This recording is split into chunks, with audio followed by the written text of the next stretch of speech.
Friends, welcome back our YouTube channel bay on science. और friends, हम लोग discussion कर रहे हैं क्लास 10th का भूगोल है, जो कि कृषि चैप्टर हम लोग शुरू कर चुके हैं। इसके पहले इसका पार्ट 1 यानी कि एक वीडियो हम लोग पढ़ चुके हैं फ्रेंड्स, और आज हम लोग दूसरा पार्ट इसका पढ़ेंगे। तो चलिए फ्रेंड्स, हम लोग शुरू करते हैं। देखिए यहाँ क्या दिया हुआ है, मोटे अनाज के बारे में। मोटा अनाज यानी कि मिल्ट्स। देखिए, ज्वार, बाजरा और रागी देश के प्रमुख मोटे अनाज हैं। इनमें प्रचुर मात्रा में कई पोषक तत्व पाए जाते हैं। जैसे रागी में प्रचुर मात्रा में लोहा, कैल्शियम, सूक्ष्म पोषक तत्व और भूसी मिलती है। नेक्स्ट है फ्रेंड, ज्वार। भारत में चावल और गेहूं के बाद ज्वार सबसे प्रमुख खाद्य फसल है। इसे उन क्षेत्रों में बोया जाता है जहां चावल और गेहूं की खेती नहीं की जा सकती। यह वर्षा पर निर्भर कृषि है तथा इसमें सिंचाई की व्यवस्था उत्तम नहीं होती। इसका सबसे बड़ा उत्पादक राज्य महाराष्ट्र है, जो 51% ज्वार पैदा करता है। कर्नाटक, आंध्र प्रदेश, मध्य प्रदेश इसके अन्य उत्पादक राज्य हैं।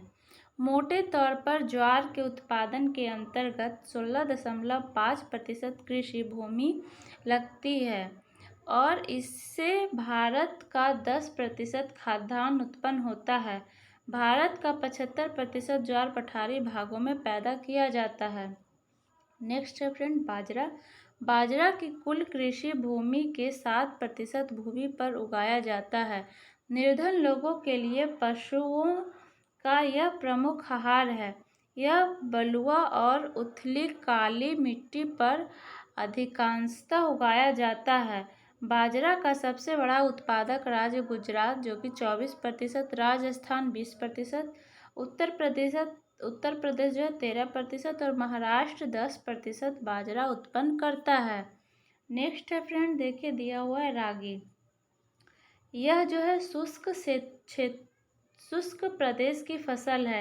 यह लाल, काली, बलुआ, दोमट और उथली काली मिट्टी पर अच्छी तरह उगाया जाता है। कर्नाटक इसका सबसे बड़ा उत्पादक राज्य है। इसके बाद तमिलनाडु दूसरा प्रमुख उत्पादक राज्य है। हिमाचल प्रदेश, उत्तराखंड, सिक्किम, झारखंड और अरुणाचल प्रदेश में भी रागी महत्वपूर्ण फसल के रूप में उगाई जाती है। नेक्स्ट है फ्रेंड, मकई। यह भी एक अन्य महत्वपूर्ण मोटा अनाज है जो मनुष्य के भोजन एवं पशुओं के चारा के रूप में प्रयोग किया जाता है। इसमें ग्लूकोज तथा मंड होता है। इस कारण इसे पशुओं को मोटा करने के लिए खिलाया जाता है। प्रति हेक्टेयर अधिक उत्पादन के कारण निर्धन लोगों का प्रमुख भोजन है। नेक्स्ट है फ्रेंड, यह एक खरीफ फसल है तथा इसे 21 डिग्री से 27 डिग्री तापमान तथा 25 सेंटीमीटर वर्षा की आवश्यकता होती है। कम वर्षा वाले क्षेत्रों में सिंचाई की आवश्यकता होती है। यह फसल नदियों द्वारा लाई गई जलोढ़ मिट्टी में बहुत अच्छी तरह उगती है। यह मुख्यतः मैदानी भागों की फसल है। आधुनिक प्रौद्योगिकी निवेश जैसे उच्च पैदावार देने वाले बीज, उर्वरक और सिंचाई के उपयोग से मक्का का उत्पादन काफ़ी बढ़ा है। यह भारत के 3.6% कृषिगत भूमि पर उगाया जाता है। कर्नाटक, उत्तर प्रदेश, बिहार, आंध्र प्रदेश और मध्य प्रदेश मक्का के मुख्य उत्पादक राज्य हैं। नेक्स्ट है फ्रेंड, दालें। दाल के बारे में आइए पढ़ लेते हैं। भारत में अधिकांश जनसंख्या शाकाहारी है और हमारे यहाँ भोजन में दाल प्रोटीन का स्रोत है। तूर, अरहर, उड़द, मूंग, मसूर, मटर और चना भारत की मुख्य दलहनी फसलें हैं। दालों के उत्पादन में उस अनुपात में वृद्धि नहीं हुई जिस अनुपात में अनाजों के उत्पादन में वृद्धि हुई है। वस्तुतः कुछ फसल क्षेत्रों में दालों की खेती का प्रतिशत घट गया है। दालों को कम नमी की आवश्यकता होती है, अतः इन्हें शुष्क परिस्थितियों में भी उगाया जा सकता है और 90% तक इनकी खेती मुख्यतः शुष्क कृषि तकनीक के अंतर्गत की जाती है। तूर यानी कि अरहर को छोड़कर बाकी अन्य दालें वायुमंडल से नाइट्रोजन लेकर भूमि को उर्वरक बनाती है, अतः इनको आमतौर पर अन्य फसलों के साथ फसल अपवर्तन में रोपा जाता है। दालें खरीफ तथा रबी दोनों ही ऋतुओं में उगाई जाती है। अरहर, मूंग, उड़द आदि खरीफ की फसलें हैं, जबकि चना, मटर, मसूर आदि रबी की फसलें हैं। दालों का उत्पादन बढ़ाने के लिए राष्ट्रीय दाल विकास कार्यक्रम भी 1986-87 में शुरू किया गया, पर इसके परिणाम संतोषजनक नहीं है। नेक्स्ट है फ्रेंड, इसीलिए दाल देखिए काफ़ी महंगा है। गन्ना यह बांस की प्रजाति का एक पौधा है जिसमें मीठा रस निकलता है और इससे गुड़ तथा चीनी तैयार किया जाता है। भारत को गन्ने की जन्मभूमि कहा जाता है। यह एक उष्ण एवं उपोष्ण कटिबंधीय फसल है। यह 21 डिग्री सी से 27 डिग्री सेंटीग्रेड तापमान और 25 सेंटीमीटर से 100 सेंटीमीटर वार्षिक वर्षा वाले क्षेत्र में इनकी खेती की जाती है। कम वर्षा वाले प्रदेश में इसे सिंचाई की आवश्यकता होती है। यह अनेक प्रकार की मिट्टी में उगाया जाता है, किंतु गहरी दोमट मिट्टी जिसमें जल का प्रवाह अच्छा रहता है, इसकी कृषि के लिए बहुत उपयुक्त है। इसकी फसल मिट्टी की उर्वरता को जल्दी ही समाप्त कर देता है, इसलिए इसकी खेती में काफ़ी मात्रा में खाद की ज़रूरत होती है। भारत में यह फसल दक्षिण में कन्याकुमारी से लेकर उत्तर में पंजाब के गुरदासपुर तक उगाया जाता है, किंतु इसके प्रमुख उत्पादक देश जो हैं उत्तरी अक्षांश के दक्षिण में ही पाए जाते हैं। दक्षिण भारत में इसकी कृषि के लिए उत्तर भारत की तुलना में अधिक अनुकूल परिस्थितियां उपलब्ध हैं। नेक्स्ट है फ्रेंड, देखिए तिलहन। भारत विश्व में सबसे बड़ा तिलहन उत्पादक देश है। देश के कुल कृषिगत भूमि के 12% पर कई प्रकार की तिलहन फसलें उपजाई जाती है। इनसे निकाले गए तेल हमारे भोजन का मुख्य अंग है तथा कुछ औद्योगिक रूप से कच्चे माल के रूप में भी उपयोग में लाए जाते हैं। मूंगफली, सरसों, नारियल, तिल, सोयाबीन, अरंडी, बिनैला, अलसी और सूरजमुखी आदि भारत में उगाई जाने वाली प्रमुख तिलहन हैं। कुछ तेल के बीजों को साबुन, प्रसाधन और उबटन आदि में प्रयोग किया जाता है। नेक्स्ट है फ्रेंड, मूंगफली एक है जो खरीफ फसल है। भारत विश्व में मूंगफली का दूसरा बड़ा उत्पादक देश है। यह देश के कुल कृषिगत भूमि के 3.6% पर पैदा किया जाता है।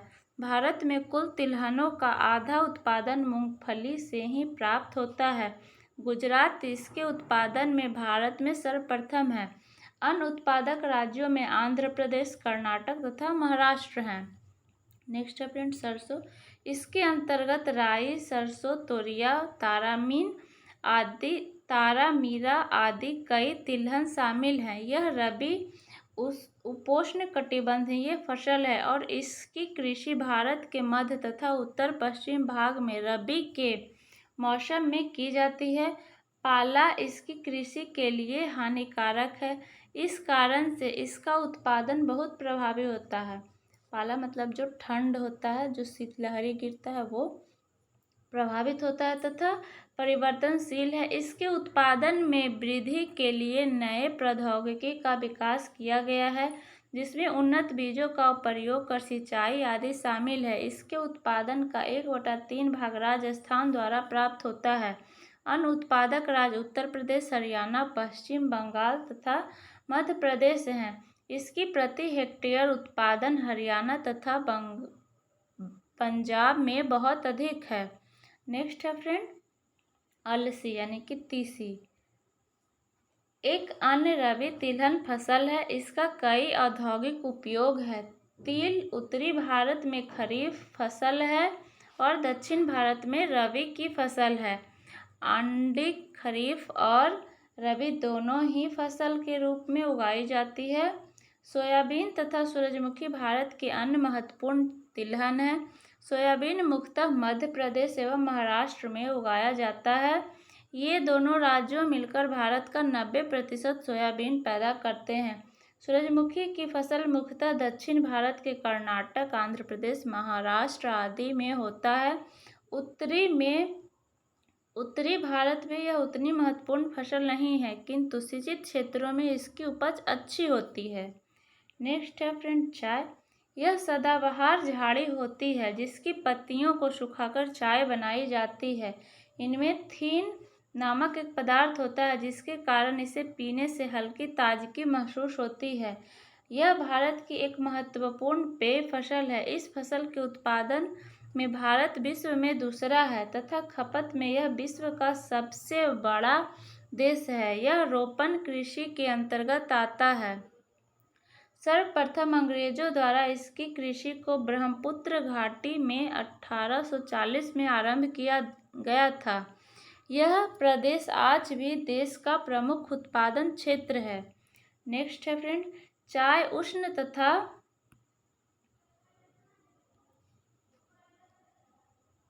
उपोष्ण कटिबंधीय पौधा है जिसके लिए 25 डिग्री से 3 डिग्री सी तापमान आवश्यक है तथा 200 से 250 सेंटीमीटर वर्षा आवश्यक है।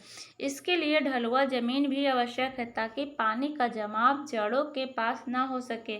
पत्तियों के निरंतर विकास के लिए आर्द्रता समान रूप से सालों भर वितरित रहना चाहिए। सुबह का कुहासा और प्रतिदिन की बौछार पत्तियों की उपज में अत्यंत सहायक है। इसकी मिट्टी सुप्रवाहित एवं उर्वरक होनी चाहिए। मिट्टी में फास्फोरस, पोटास, लोहा तथा ह्यूमस पर्याप्त मात्रा में होनी चाहिए। नेक्स्ट है फ्रेंड झाड़ियों की सफाई एवं कटाई के लिए मानव श्रम की आवश्यकता होती है। चाय की पत्तियों की ताजगी को बनाए रखने के लिए इसे बागान में ही संशोधित किया जाता है। चाय के उत्पादन में प्रमुख एवं गौण 2 प्रकार के क्षेत्र हैं। प्रमुख क्षेत्र के अंतर्गत असम की ब्रह्मपुत्र एवं सुरमा घाटी, पश्चिम बंगाल में दार्जिलिंग तथा जलपाईगुड़ी में गुड़ी की पहाड़ियाँ तथा तमिलनाडु में नीलगिरी की पहाड़ियाँ हैं। गौण क्षेत्र में हिमाचल प्रदेश, उत्तराखंड, मेघालय, त्रिपुरा, आंध्र प्रदेश आदि राज्य हैं। भारत विश्व का अग्रणी चाय उत्पादक एवं निर्यातक क्षेत्र है। नेक्स्ट है फ्रेंड कॉफ़ी। चाय की तरह यह भी एक पेय पदार्थ है। यह एक प्रकार का झाड़ी पर लगे हुए फल के बीजों द्वारा प्राप्त होता है। देखिए फ्रेंड्स कॉलम में दिया हुआ है क्या, कॉफ़ी की प्रमुख 3 किस्में हैं। पहला जो है अरेबिका, दूसरा लीवेरिका और तीसरा है रोबस्ता। भारत में उत्तम किस्म की अरेबिका काफ़ी उपजाई जाती है जिसकी पूरे विश्व में मांग है। भारत में यह आरंभ में यवन से लाया गया था और बाबा बुदन की पहाड़ियों पर लगाया गया था। देखिए फ्रेंड्स यहाँ देखते हैं हम लोग चाय की भांति यह भी चूना युक्त मिट्टी में भली भांति उगता है, किंतु मिट्टी में इसे ह्यूमस आवश्यक चाहिए। इसके फल को एकत्रित करने एवं बीजों को भून पीस कॉफ़ी पाउडर बनाने में भी मानव श्रम की आवश्यकता होती है। भारत में लगभग सभी कॉफ़ी दक्षिण भारत में उगाया जाता है। कर्नाटक भारत का सबसे बड़ा उत्पादक राज्य है और यहाँ भारत का 70% कॉफ़ी उत्पादन किया जाता है। तमिलनाडु में नीलगिरी की पहाड़ियों पर भी कॉफ़ी की खेती की जाती है। पूर्वोत्तर भारत में त्रिपुरा प्रमुख उत्पादक राज्य है। नेक्स्ट दिया हुआ है फ्रेंड बागवानी फसलें। देखिए देखते हैं इसको। जलवायु की विविधता के कारण भारत में अनेक किस्म की बागवानी फसलें भी उपजाई जाती है, जैसे विविध प्रकार के फल, सब्जियां, कंदमूल, औषधीय एवं सुगंधदायक पौधे, अरोमैटिक प्लांट्स एवं मसाले आदि। भारत उष्ण एवं शीतोष्ण कटिबंधीय दोनों ही प्रकार के फलों का उत्पादक है। देखिए फ्रेंड्स आगे दिया हुआ है बागवानी फसलें। जलवायु की विविधता के कारण भारत में अनेक किस्म की बागवानी फसलें भी उपजाई जाती है, जैसे विविध प्रकार के फल, सब्जियां, कंदमूल, औषधीय एवं सुगंधदायक पौधे, एवं मसाले आदि भारत के उष्ण शीतोष्ण कटिबंधीय दोनों प्रकार के फलों का उत्पादक है। यहाँ तक हो चुका था। यहाँ से देखते हैं फ्रेंड्स, आम के उत्पादक में भारत विश्व में अग्रणी है। यहाँ अनगिनत किस्म के आमों का उत्पादन होता है। उत्तर प्रदेश, आंध्र प्रदेश, महाराष्ट्र, पश्चिम बंगाल, बिहार आम के लिए, बिहार और उत्तर प्रदेश लीची, मेघालय जो है अनानास के लिए, आंध्र प्रदेश और महाराष्ट्र अंगूर, हिमाचल प्रदेश और जम्मू जो है कश्मीर सेब, नाशपाती, खुबानी और अखरोट के लिए प्रसिद्ध है। कुछ स्थानों का नाम भी विशिष्ट फलों से जुड़ा हुआ है, जैसे नागपुर एवं चूरापुंजी का संतरा, मुजफ्फरपुर का लीची और जलगांव केला विशेष महत्व रखता है। केरल, तमिलनाडु, महाराष्ट्र और मिजोरम राज्यों में बड़े स्तर पर केला की कृषि होती है। नेक्स्ट है फ्रेंड, बागवानी फसलों में काजू, काली मिर्च एवं नारियल भी महत्वपूर्ण है। भारत विश्व में काजू का सबसे बड़ा निर्यातक देश है। मतलब बाहर के देशों को काजू भारत जो है भेजता है या बेचता है, और मतलब इसी का मतलब हुआ निर्यात करना। इसकी कृषि मुख्यतः केरल एवं आंध्र प्रदेश में होती है।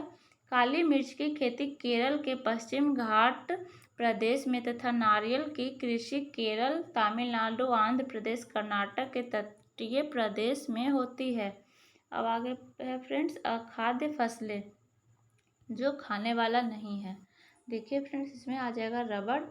भारत में इसकी बागवानी कृषि जो है 1880 ईस्वी में ट्रावनकोर और मालवार में प्रारंभ हुआ, पर व्यावसायिक उत्पादन जो है 1902 ईस्वी में ही प्रारंभ हुआ था। रबर भूमध्य रेखीय जलवायु की फसल है और इसके उत्पादन के लिए अधिक तापमान और आर्द्रता की आवश्यकता होती है।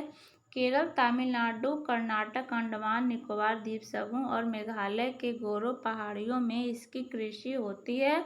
नेक्स्ट है फ्रेंड्स, रेशेदार फसलें।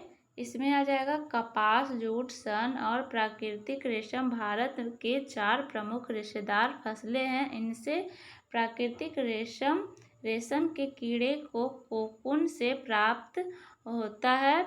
रेशम का कीड़ा शहतूत के पत्तों को खाकर बड़ा होता है, किंतु प्रथम 3 रेशेदार फसलें मिट्टी में उपजाई जाती है। देखिए, कपास, जूट और सन। और तीसरा जो है रेशम का कीड़ा, रेशम का कीड़ा से प्राप्त होता है। नेक्स्ट है फ्रेंड्स, कपास। कपास को भारत का मूल स्थान माना जाता है। सूती वस्त्र उद्योग के लिए यह कच्चा माल प्रदान करता है। यह उपोष्ण तथा उष्णकटिबंधीय पौधा है तथा प्रमुखतः इसे 220 दिन पाला रहित मौसम की आवश्यकता होती है। लावा निर्मित काली मिट्टी भारत में कपास उत्पादन में बहुत उपयुक्त है, क्योंकि यह अपने में अधिक समय तक नमी बनाए रखती है। तेज और चमकीली धूप कपास के पौधों को बढ़ने में सहायता देती है। पकते समय शुष्क वातावरण की आवश्यकता होती है। इसे पक तैयार होने में 6 से 8 महीने लगते हैं। यह एक खरीफ फसल है। महाराष्ट्र, गुजरात, मध्य प्रदेश, कर्नाटक, आंध्र प्रदेश, तमिलनाडु, पंजाब, हरियाणा और उत्तर प्रदेश कपास के मुख्य उत्पादक राज्य हैं। यहाँ छोटे रेशे वाले कपास उगाई जाती है। नेक्स्ट है फ्रेंड, जूट। कपास के बाद भारत की दूसरी महत्वपूर्ण रेशेदार फसल है। इसे सुनहरा रेशा, गोल्डन फाइबर भी कहते हैं। बाढ़ के मैदान यानी कि फ्लड प्लेन में जब हर वर्ष नई उपजाऊ मिट्टी का निरपेक्षण होता है तो उसमें जूट की फसल बहुत अच्छी होती है। इसके लिए चिकनाई युक्त मिट्टी की आवश्यकता होती है। इसकी अन्य आवश्यकताएं गर्म एवं आर्द्र जलवायु है तथा रेशा तैयार होने के बाद इसमें सड़ने के लिए पर्याप्त पानी की आवश्यकता होती है। नदी का जल प्रवाह इसकी खेती के लिए उपयुक्त दशा प्रदान करता है। नदियों के डेल्टा तथा गंगा के निचला मैदान इसकी खेती के लिए उपयुक्त है। पारंपरिक रूप से जूट द्वारा रस्सी, चट एवं बोरा आदि बनाया जाता है, जिसका पैकिंग में उपयोग किया जाता है। अब इससे वस्त्र एवं आकर्षक दस्तकारी की चीज़ें भी बनाई जा रही है, जिनकी देश विदेशों में काफ़ी मांग है। नेक्स्ट है फ्रेंड, प्रौद्योगिकी एवं संस्थागत सुधार। देखिए, भारत में कृषि हजारों वर्षों से की जा रही है, किंतु परंपरागत तरीके तथा संस्थागत व्यवस्था के समय के साथ परिवर्तन नहीं होने के कारण कृषि में काफ़ी पिछड़ापन पाया जाता है। जनसंख्या के कारण खेत जोतों का विखंडन हुआ है। इससे कृषि कार्य आर्थिक रूप से लाभप्रद नहीं रह गया है। भारत में अधिकांश कृषि मानसून पर निर्भर करती है और सिंचाई के साधनों का बहुत सीमित विकास हुआ है। बढ़ती हुई जनसंख्या के लिए कृषि को अर्थव्यवस्था का विकसित अंग बनाना एक महत्वपूर्ण चुनौती है। इसमें तकनीकी एवं संस्थागत सुधार लाने की अत्यंत आवश्यकता है, क्योंकि इसके बिना कृषि में सुधार लाना अत्यंत कठिन है। स्वतंत्रता प्राप्ति के बाद जोतों की चकबंदी, जमींदारी प्रथा की समाप्ति तथा सहकारिता को विकसित करने का भी प्रयास किया गया है।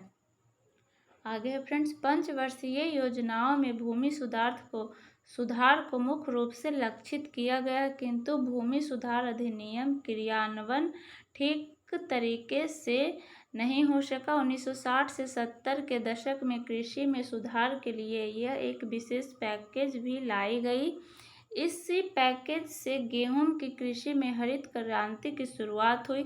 इसके अंतर्गत उन्नत किस्म के संकर बीज, HYV सीड, रासायनिक खाद, सिंचाई, कीटनाशक आदि व्यापक प्रयोग कर खाद्य उत्पादन में अत्यधिक वृद्धि की गई तथा खाद्य सुरक्षा में यह एक मील का पत्थर साबित हुआ। इसी दौरान श्वेत क्रांति यानी कि ऑपरेशन फ्लड भी लाई गई, जिसके अंतर्गत दूध उत्पादन में अत्यधिक वृद्धि हुई। इस क्रांति को आगे बढ़ने में सहकारिता विभाग पर भारत सरकार ने काफ़ी ध्यान दिया।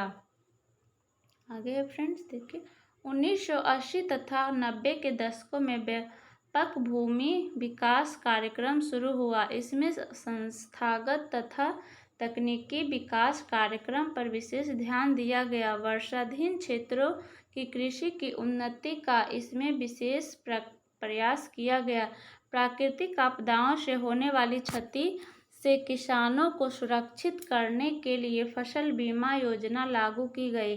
किसानों को कम दर पर ऋण उपलब्ध कराने के लिए ग्रामीण बैंक, सहकारी समितियां एवं अन्य बैंक स्थापित किए गए। भारत ने किसान क्रेडिट कार्ड और व्यक्तिगत दुर्घटना योजना PAIS लागू किया गया है। इसके अलावा दूरदर्शन और आकाशवाणी पर कृषि से संबंधित जानकारियों को विभिन्न कार्यक्रमों के माध्यम से प्रसारित किया जाता है। बिचौलियों के शोषण से किसानों को सुरक्षित रखने के लिए न्यूनतम समर्थन मूल्य एवं कुछ महत्वपूर्ण फसलों के लिए लाभदायक खरीफ मूल्य की सरकार घोषणा करती है। 1980 के दशक में कृषि प्रदेश योजना एग्रो क्लाइमेटिक प्लानिंग की शुरुआत हुई तथा कृषि विकास में प्रादेशिक संतुलन को बल मिला। इस दशक में कृषि विविधता पर जोर दिया गया, जैसे अधिक मूल्यों वाली औषधीय पौधों की खेती आदि। कृषि में फसलों की खेती के अलावा दुधारू पशुओं का पालन, मुर्गी पालन, पशुपालन, मछली पालन आदि के विकास को बहुत ही प्रोत्साहित किया गया। नेक्स्ट है फ्रेंड, दिया हुआ कृषि का राष्ट्रीय अर्थव्यवस्था, रोजगार और उत्पादन में योगदान। इसमें दिया हुआ है फ्रेंड्स, भारत कृषि प्रधान देश होने के कारण भारतीय कृषि अर्थव्यवस्था के नींव के पत्थर की भांति महत्व रखती है। 2001 में देश की लगभग 63% जनसंख्या कृषि से रोजगार प्राप्त की, किंतु स्वतंत्रता प्राप्ति के बाद से आज तक सकल घरेलू उत्पाद में कृषि का योगदान लगातार घट रहा है, जो एक चिंता का विषय है। कृषि में गिरावट समाज के अन्य क्षेत्रों में गिरावट लाएगा तथा यह क्षेत्रीय विषमता को बढ़ावा देगा। यह सर्वथा कृषि आश्रित लोगों के हित में नहीं है। कृषि के महत्व को समझते हुए भारत सरकार ने इसके विकास एवं वृद्धि के लिए इसके आधुनिकीकरण का प्रयास किया है। इसके अंतर्गत भारतीय कृषि अनुसंधान परिषद एवं कृषि विश्वविद्यालयों की स्थापना, पशु चिकित्सालय सेवाएं तथा पशु प्रजनन केंद्र की स्थापना, बागवानी विकास, मौसम के पूर्वानुमान के क्षेत्र, अनुसंधान और विकास आदि को प्राथमिकता दी गई है। नेक्स्ट है फ्रेंड, देखिए सकल घरेलू उत्पाद में वृद्धि यहाँ दिया हुआ है कॉलम में। सकल यहाँ 1980 से 91 था और 92 से 2001 में। कृषि, उद्योग, सेवाएं, ये अंतर डिफरेंस दिखाया गया है। आगे है फ्रेंड, उपरोक्त तालिका से यह स्पष्ट है कि सकल घरेलू उत्पाद में वृद्धि हुई है, परंतु इससे देश में पर्याप्त रोजगार नहीं हो पाए हैं। कृषि में विकास की दर कम हो रही है और यह स्थिति चिंताजनक है। नेक्स्ट देखिए फ्रेंड्स, क्या दिया हुआ है कॉलम में, इसको हम लोग पढ़ लेते हैं। निम्न उत्पादकता के मुख्य कारण, मतलब कम उत्पादन के कारक है। जनसंख्या का कृषि भूमि पर निरंतर बढ़ता दबाव, मतलब कि जो कृषि का भूमि कम है और जनसंख्या अधिक है। घटता कृषि भूमि क्षेत्र, और सभी जगह घर बन रहे हैं और कृषि का क्षेत्र जो है कम हो रहा है। खेतों का छोटा आकार, खेत भी है मतलब कि बढ़ते जा रहे हैं। भू स्वामित्व प्रणाली, सिंचाई की कम और अनिश्चित सुविधाएं, मानसूनी वर्षा की अनिश्चितता, कृषि योग्य भूमि का निम्नीकरण, कम पूंजी निवेश, आधुनिक कृषि तकनीक जो है HYV सीड, कीटनाशक, रासायनिक खाद, आधुनिक यंत्र का सीमित उपयोग। नेक्स्ट है कृषि शोध एवं प्रसार तंत्रों का अच्छी स्थिति में न होना, कृषि उत्पादकों का उचित मूल्य न मिलना, साल भर काम का अभाव, कृषि में वाणिज्यीकरण का अभाव। यहाँ देखते हैं फ्रेंड, क्या दिया हुआ है। वैश्वीकरण का भारतीय कृषि पर बहुत बड़ा प्रभाव रहा है। वैश्वीकरण का अर्थ है देश की अर्थव्यवस्था का विश्व की अर्थव्यवस्था के साथ जुड़ना। इनसे भारतीय बाजार को विश्व के बाजार के लिए खोल दिया गया है। अंतर्राष्ट्रीय व्यापार पर सरकारी तंत्र की पकड़ ढीली हो गई है। अब विदेशी उत्पाद, जिसमें कृषिजन्य उत्पाद भी शामिल है, आसानी से भारत में बेचे जा सकते हैं। इस अंतर्राष्ट्रीय प्रतिस्पर्धा से भारतीय किसान को एक बहुत बड़ी चुनौती का सामना करना पड़ रहा है। भारतीय कृषि कई प्रकार की समस्याओं से जूझ रही है। इनकी सबसे बड़ी समस्या जो है फसलों का प्रति एकड़ कम उत्पादन है। भारत में भूमि की प्रति इकाई में फसलों का उत्पादन जापान का 1/3 और संयुक्त राष्ट्र अमेरिका का 1/4 है। वैश्विक प्रतिस्पर्धा का सामना करने के लिए भारत को अपनी कृषि संबंधी क्षमताओं को सुनियोजित ढंग से उपयोग करना होगा। जैव प्रौद्योगिकी के उपयोग के अलावा राष्ट्रीय बाजार का एकीकरण इस दिशा में एक महत्वपूर्ण कदम हो सकता है। इसके लिए सड़क, बिजली, सिंचाई, ऋण की सुविधा आदि उपलब्ध कराना परम आवश्यक है। इसके बिना कृषि को वैश्वीकरण की अनुचित प्रभाव से बचा पाना संभव नहीं है। नेक्स्ट है फ्रेंड्स, खाद्य सुरक्षा। रोटी, कपड़ा और मकान यह हमारी मूलभूत आवश्यकता है। भोजन के साथ साथ पोषण प्राप्त करना यह सभी नागरिकों के लिए अत्यंत आवश्यक है। हमारे देश के उन क्षेत्रों में जहां निर्धनता अधिक व्याप्त है, वहां भूखमरी की समस्या है। इसके निराकरण के लिए सरकार ने खाद्य सुरक्षा प्रणाली बनाई है। इसके मुख्यतः 2 अंग हैं। एक है बफर स्टॉक एवं दूसरा है जन वितरण प्रणाली PDS। इसके अंतर्गत सस्ती दरों पर आवश्यक सामग्री एवं अनाज शहरों एवं ग्रामीण क्षेत्रों के निवासियों को मुहैया कराई जाती है। इससे गरीब लोगों को भोजन सुलभ हो गया है। बफर स्टॉक बनाने में FCI food corporation of India सक्रिय है। न्यूनतम समर्थन मूल्य पर किसानों से अनाज खरीदकर उनका भंडार करती है। उपभोक्ताओं को 2 वर्गों में बांटा गया है। गरीबी रेखा से नीचे बिलो पॉवर्टी लाइन BPL और गरीब रेखा से ऊपर एबव पॉवर्टी लाइन APL। इन वर्गों में आने वाले लोगों के लिए चीज़ों की में विभिन्नता है। यह वर्गीकरण अपने आप में पूर्ण नहीं है, इसमें अनेक हकदार गरीब लोग जो है BPL वर्ग में शामिल नहीं हो पाए हैं और बहुत से लोग जो है APL वर्ग में एकदम अंतिम छोर पर हैं। एक फसल बर्बाद होने पर BPL श्रेणी में आ जाते हैं, किंतु उनकी गिनती BPL श्रेणी में नहीं हुई। प्रकाशीय दृष्टि से एकदम सही वर्गीकरण करने के लिए कई व्यावहारिक कठिनाइयां हैं। नेक्स्ट दिया हुआ है फ्रेंड्स, खाद्यान्न उत्पादन बिलियन टन में। देखिए वर्ष दिया हुआ है, चावल का उत्पादन, गेहूं का उत्पादन, मोटे अनाज, दलहन, और यहाँ पे नीचे में देखिए फ्रेंड्स कुल दिया हुआ है, पूरा कॉलम में दिया हुआ है। नेक्स्ट पढ़ते हैं फ्रेंड, देखिए स्रोत जो है दिया हुआ है भारत 2008 प्रकाशन विभाग के स्रोत से दिया हुआ है। देखिए फ्रेंड्स हम लोग इसको भी कवर कर लेते हैं, वीडियो लंबा हो तो हो।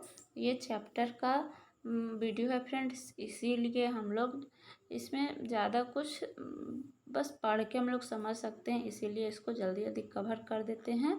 आगे के नेक्स्ट वीडियो में हम लोग किसी दिन पार्टिकुलर जो वीडियो में जो आंसर क्वेश्चन दिया हुआ है उसको हम लोग कभी डिस्कशन करेंगे। तो चलिए फ्रेंड्स अभी इसको फ़िलहाल के लिए पूरा ख़त्म कर लेते हैं। और फ्रेंड्स इसको लाइक करें, अपने दोस्तों के साथ शेयर करें, और चैनल पे नए हैं तो सब्सक्राइब ज़रूर करें। देखिए फ्रेंड्स यहाँ पे दिया हुआ है, कृषि के क्षेत्र में मौलिक संरचना जैसे बिजली, सिंचाई, ग्रामीण सड़कें आदि में आवश्यक सुधार जितनी जल्दी किया जाए कृषि विकास के लिए यह उतना ही आवश्यक है। गेहूं चावल की उपेक्षा उस क्षेत्रों में उगने वाली खाद्य फसलें को बढ़ावा दिया जाना चाहिए जिनमें वृद्धि की बेहतर संभावनाएं हों।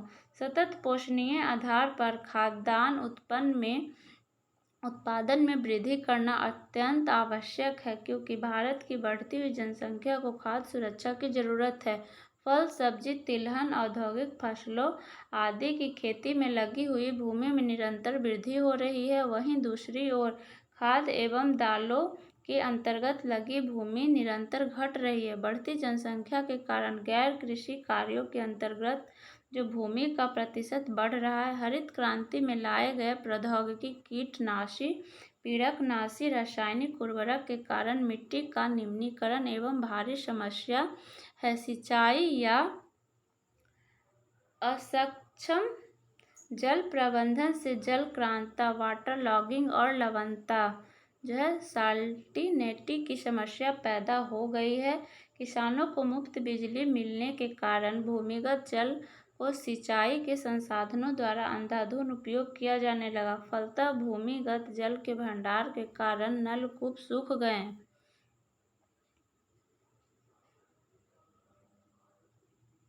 हैं।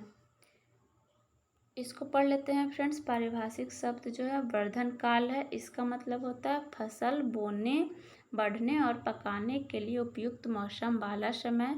हरित क्रांति का मतलब है हमारे देश की कृषि में क्रांतिकारी विकास। इसमें मुख्यतः नए बीजों, खादों और उर्वरकों का प्रयोग तथा सुनिश्चित जलापूर्ति की व्यवस्था के फलस्वरूप कुछ अनाजों की उपज में अधिक वृद्धि हुई है।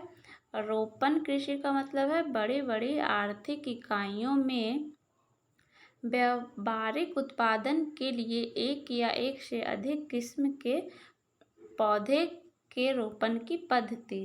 तो फ्रेंड्स आइए यहाँ पे इसको देखते हैं हम लोग यहाँ से। इससे छोटे छोटे एवं सीमांत किसान खेती छोड़ने पर मजबूर हो गए, क्योंकि नलकूप सूख गया हो गए। हालांकि बड़े किसानों को गहरे एवं नलकूप से भी जल की सुविधा है। इसी तरह अपर्याप्त भंडारण की सुविधा एवं बाजार के पर्याप्त अभाव के कारण किसानों का उत्पादन प्रभावित होता है। किसानों को इस तरह दोहरा नुकसान उठाना पड़ता है। इन्हें खेतों में अच्छी उपज लाने के लिए महंगा पूंजी निवेश करना पड़ता है, तो दूसरी ओर फसल पर उचित समर्थन मूल्य न मिलने या किसी प्राकृतिक आपदा के कारण फसल क्षति सहना पड़ता है। मजबूरी में फसल उत्पादन को बेचना पड़ता है तब छोटे किसान को सुरक्षा के लिए सुरक्षा संभव नहीं है।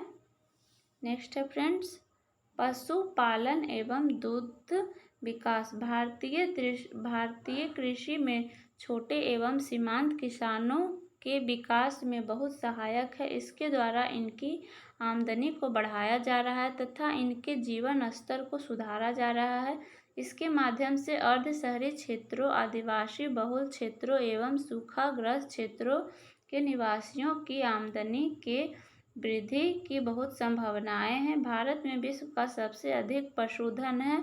यहाँ विश्व का 57% भैंस तथा विश्व का 14% गाय 2003 की जनसंख्या रहती है। ऑपरेशन फ्लड द्वारा देश में दूध का उत्पादन में काफ़ी वृद्धि लाई गई है। सहकारी तंत्रों को विकसित कर इस क्षेत्र में उजला क्रांति को अंजाम दिया गया। बिहार में सुधा दूध सहकारी समिति इस क्षेत्र में किसानों के लिए कार्यरत है।